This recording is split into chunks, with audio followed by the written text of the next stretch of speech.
Getting laid off is a tough experience, but there are some very valuable and hard lessons that come with it. So let's talk about that in this video. I have a video about getting laid off and I will link it here. But that video is more about my experience and what I did after I got laid off, how I handled it, and that type of thing. But I thought I would talk about the very hard and brutal lessons that come with getting laid off. Now, I'm doing this because this seems to be a very topical topic nowadays. There seems to be a lot of people getting laid off, and I think it's great to have someone who has gone through it tell you what they have learned, so that you have those lessons available to you sooner and that you don't waste valuable energy and valuable time trying to understand these concepts. So let's move forward. Hi, my name is Reina and this is Small Retired Life. On my channel, we talk about anything and everything, and we live a small but a meaningful and a happy retired life. So welcome here. Lesson number one. Your job is not your identity. Who you are as a person is a separate thing from your job. And something that a layoff did to me was it made me really think about that. It made me ponder who I was as an individual, as a person, because when we're working, there's this tendency for the corporation or the company to suck you in and make you part of this hive. And you slowly begin losing track of the separation between who you are as a person and your position at work. And the two kind of meld together. I think this is pretty normal, but I think it's really worthwhile to take a moment after you've been laid off and identify what makes you you. Lesson number two. Loyalty to a company does not equate to job security. When I did my layoff video, I had so many comments from people that were with a company for 35 years or 30 years, 25 years, worked very hard, gave it their all, but when that company ran into trouble financially, or if it got sold, or if your job became redundant, you were just a line on the expense sheet, and it didn't matter how long you were there. If the company felt that you were no longer meaningful to their business plan going forward, you would be let go. You need to keep in mind that businesses prioritize their business, whereas you should prioritize yourself. So I learned the hard way that it doesn't pay off to be too loyal. Sure, you can like where you work and you can enjoy your job and you can like your boss and you can even like your company. You can like that they stand for things that you personally and ethically believe in. But at the end of the day, your loyalty, your primary loyalty should be to yourself, your own well-being, and your own advancement, doing things that advance your own goals and your own dreams. Your company needs to be outside of that planning because they don't necessarily guarantee that they will contribute to that lifelong dream forever. You need multiple sources of income. And yes, I know when we have a full-time job, and especially if you're working in, let's say, the corporate sector, or if you're doing a very physical job, it's not always possible to go out there and get a second job. But there's other ways of making income. So as an example, when I was working, I prioritized putting money away into stocks. I purchased ETFs for many, many years. Every single ETF I purchased gave me a form of passive income either every month or every quarter. For me, that's what worked best. I worked a corporate job. I traveled all the time. There was no possible way that I could have a side gig or something, because I was never sure if I was going to be in the country at any given point in time.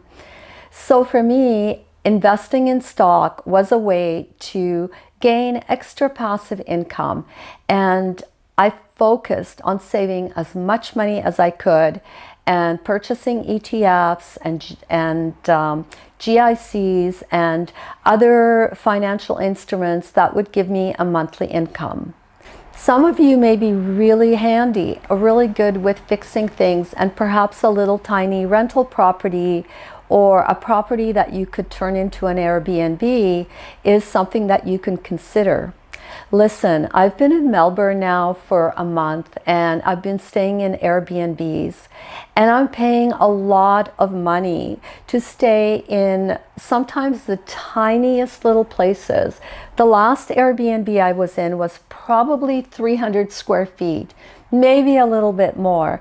It was cute, but it was tiny. I was paying $3,800 for the month to stay in that little small space. I'm sure that regular rent for a place like that is probably maybe $1,700, maybe even less, because honestly it was minuscule. But it just shows you that you can buy a very small space that you can easily maintain and stock, and then Airbnb it and get double what you would, let's say, get if you were renting it out. There's so much potential. I'm not saying you have to do that. I'm just giving you an example of how you can make income that's over and above your regular employment. And yes, you would need to save up money to have a deposit to buy this little place, but it's kind of like me saving money for stocks. But if you're the type of person that kind of prefers to have hard assets, something you can see in real life, then that's a good way to go. Diversify your income streams. As much as possible, have more than one income stream coming in. Now, I get it. There's people that are well off. They don't need to do this, and that's great for you. But I think in this video, I'm talking to the average person. I'm talking to the person who's not wealthy and who doesn't have heaps of money, who depends on an income, on a regular income, to make their ends meet on a monthly basis. Number 4, emergency funds are not a negotiable. I cannot stress how much I learned that you absolutely need to have an emergency fund. The very first job I ever got laid off from was when I was quite young. I was just divorced, I had children to support. Financially, I didn't have any savings. And I think a lot of people are like that. I think that's pretty normal. And the company I was working for went bankrupt. I slowly saw it coming, they started laying people off. I could see that they were cutting back on certain things, even things like coffee for the employees. You had to go and buy your own coffee. When you see these types of signs, these are not good signs. And I realized that the day was coming where I was going to be laid off. And I was.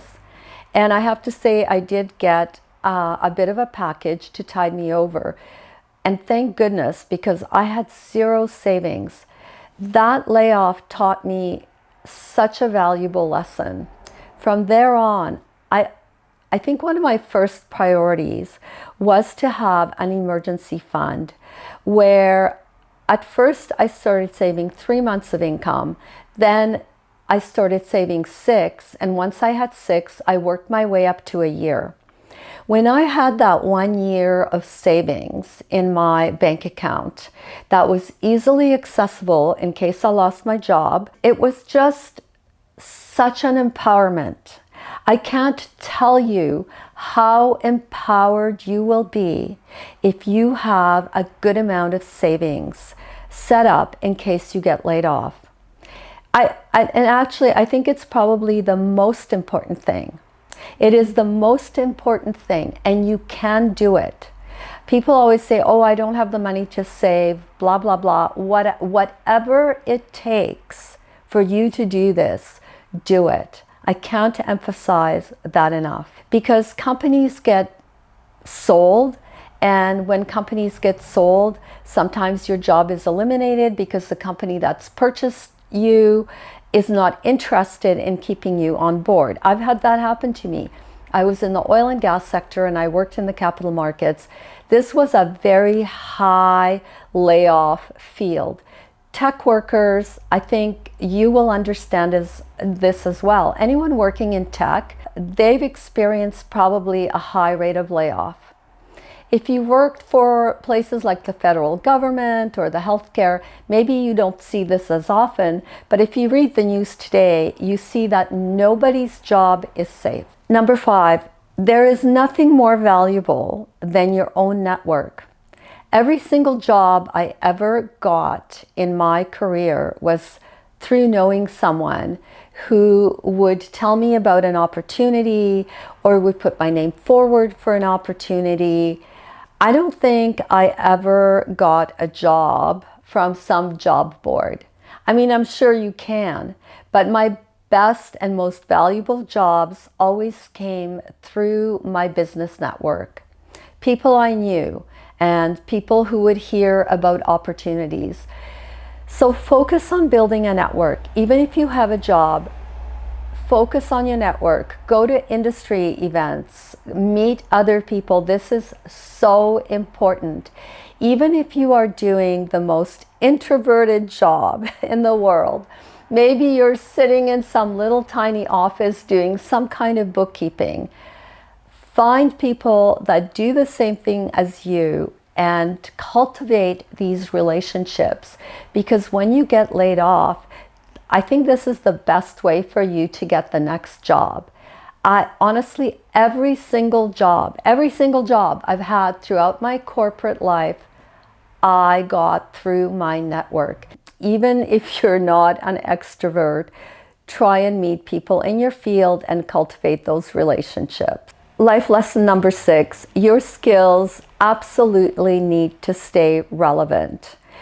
If you're going to be out of work for a fairly long period of time, or if you think it may be an extended period of time, make sure you keep up with whatever accreditation you need to keep up with, or if you're doing a trade that if you don't do it for a long time, you kind of get rusty. Make sure you keep those skills up to date so that you are always employable and always able to get a job. I mean, this is common sense, and I don't think I need to go on too much about it. Lesson number 7, companies see employees as expenses and not as family. Stop looking at your employer as family. Well, I guess except if you're employed by your family. But for most of us, our employers are not our family. Corporations like to foster this belief that you are working in a family. And there's companies that, make the office environment seem like home. They have snacks, they have game rooms, think of some of the big tech companies. This is just a really false narrative for people to fall into. Your employer is not your family. They are making money off your skills, and you are making money by selling those skills. Your job, even if you're working for someone else, your job is a business, and your aim should be to grow that business. Do not get attached to your employer, because if you do that, sometimes you miss opportunities. And you don't kind of realize until they sack you that you're just this asset or at first you're an asset, then you're an expense, and then you're expendable. So you need to understand that concept. And when you go into a job, and like I said before, you may like the company, you may enjoy your boss, you may like the ethics of that company, but at the end of the day, your job is a tool. It's a tool to make money. It's a tool to advance to a better opportunity, to maybe make more money. And that's how you should be looking at it. This is not your family. I can't tell you how easy it is to forget someone who's been laid off. I've been in companies where many people have been laid off, people that I would think of as my friends and that I thought I would miss if they were gone. It literally took less than a week and you didn't really think about that person again. I'm not really friends with too many people that I worked with. Sometimes I still keep in touch, but I can't say that I've got close friendships from places that I've worked. I get that some of you may have. Everybody's different, so don't slay me in a comment section to show that that's been a different experience for you. I'm speaking in generalities. Your employer is not your family. Do not think of them as your family. And if that's the impression they're giving you, take it with a grain of salt, because at the end of the day, if they need to cut expenses, they don't care how they have to do it. They will do it in a way that best fits their business plan needs. And if you're the one that needs to go, they will let you go. Number 8, you must have a plan B or a plan C at all times. Even if you're still working and you have a great job, always do the mental exercise of what would I do if I got laid off? What would be my next steps? People are very much all about the moment. I know that it wasn't until I got laid off in that very first job ever when I was younger that I ever realized that this needed to play a role in my working life. I always needed to think about what would be my next step if I got laid off. I mean, in Calgary, where I live, people get laid off all the time, mainly because it's an oil and gas town, and oil and gas companies get bought and sold so often, and so people will get laid off. I have friends who are engineers and accountants and any kind of career path you can imagine, who have 7 or 8 business cards in their wallets from having been with companies that got bought and sold and bought and sold, and they've either been laid off or they've been kept on with that company. There's all kinds of scenarios. And so for a lot of us in Calgary, I think we do have this propensity to think about plan B and C. I used to always keep my resume up to date, like always. It was always, ready to go. If a new opportunity that came up, or if I was laid off, then it was ready to go. Now, I haven't been laid off that often in my career, but layoffs are hard. Like, you could be laid off once or twice or whatever. Every single time is hard and comes with its own kind of downtime, I guess. And so it helps if you have something in the works all the time. Always keep your options open. Lesson number 9, mental resilience is as important as job stability and finances. Losing a job can really take a toll on you mentally. It definitely takes a toll on you financially, usually. I mean, not always. Sometimes you get whammy of a package, and that has happened to me, and it's great as long as you kind of focus that in the right direction. But mental resilience helps you deal with that, with the feelings that come after you lose a job in any kind of way, I guess. It's that feeling of, I'm a loser, or you feel like you've done something wrong, even if you haven't done anything wrong, or you feel unwanted. There's this grieving period. There's like all of these negative things. And what I would say is try and minimize that negative energy. And if you're mentally resilient, that is that just goes such a long way, because it focuses your energies in the right directions. It focuses your energy into things you can control. Control is a huge thing in a lot of these lessons. You know, when we talked about the concept that your employer is not your family, and when you think in those terms, you are controlling the narrative. And I think what people need to learn in their working lives, and if I say anything to young people, is learn how to control the narrative throughout your career.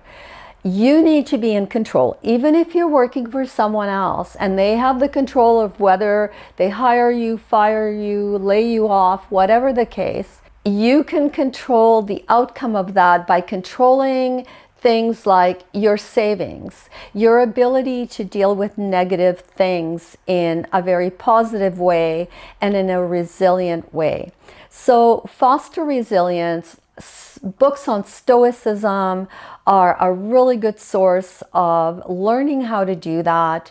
And this is why I'm such a big believer in Stoicism, because I think it focuses your control in the right direction. It focuses your energy into things you can control and not kind of navel gaze on things that sap you of energy and that you really have no control over. You know, you can't control your employer. They're the ones who decide if they let you go or if they keep you. In Alberta, an employer is not under any obligation to give you a job or keep your job and keep employing you.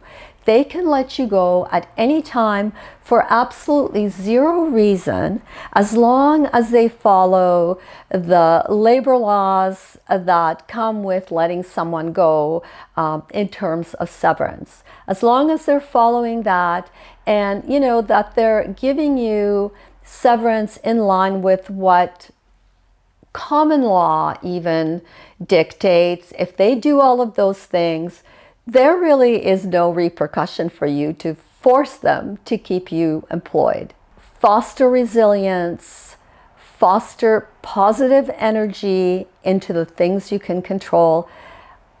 I think that would be my second top thing after having an emergency fund. Number 10, if you're older, generally, and I mean not always, okay? So, you know, I always get these comments, well, I found a job the next day and I'm 59 or 70 or whatever. Okay, good. I'm happy. But the fact is that generally, if you're older, in your, let's say, later 50s, 60s, or even in your 70s if you have to work, it definitely is harder to find employment. Also, I think employers just take longer to hire now. I'm thinking back to the last job I had. The actual hiring process was probably 4 or 5 months. I had 7 interviews. It was back and forth, you know. There were, because I was in capital markets, there were criminal checks that needed to be done. So the actual hiring process can be longer. And so it may take, you may need to live off of your savings for a longer period of time. So be prepared for that and mentally prepare yourself for that. Okay, I said I would have 10 points. I'll give you a few more just because I think they're important. No one is indispensable. Unless you're some kind of a rocket scientist and you're the only person in the world that has the knowledge you have, in general, no one is indispensable. And I touch back to my point about when people leave a week later, it's as if they've never been there. And sometimes it means that employer who laid you off will have to replace you with several people. Okay, but still, those several people will cover what you did, and a week later, it's like you've never been there. It's good to keep that in mind throughout your career, and I think it focuses you on not feeling like your job is 100% secure. Because when we feel that our job is 100% secure, we do not get ready for a potential layoff, either financially or mentally. So just keep in mind that no one is indispensable. And finally, just a note, HR is not your friend. I've heard so many people say, oh, I get along with so-and-so in HR. I really got along with the fellow who was in HR who actually did my layoff in my last job and was the one who presented my HR package. The same goes for your boss. Your boss might be your friend, but they will know before you do that you are getting laid off. Control your exit interview. If you kind of get that feeling that you're going to be laid off, or you know ahead of time, you sense it ahead of time, prepare yourself, get yourself in a place mentally where you can handle that interview. In my case, I think I explained that in my video. I just asked my boss to leave before she could even start talking because I was not interested in hearing some elevator speech about how, the company was reorganizing and they wanted to do something different and so on and so forth. Yeah, I don't care. Show me my package, show me the paperwork. That's all I care about at that point. Take control of your layoff. Don't cry, try not to get emotional. This is not about you being a bad person or anything like that. This is all about how much money can you now get from this bad situation so that you can move forward. So that is my parting thought on that happy note. I hope some of these lessons that I've imparted will help you. Even if you haven't been laid off, they're food for thought. And if you have been laid off, I just hope that you don't have to kind of wait weeks to realize some of these things. There are things for you to think about now to help make your journey to a good place a lot faster. So thank you for tuning in again and listening to me ramble on about my thoughts. I will see you all again next week at the same time. And I thank you for supporting my channel by watching my videos.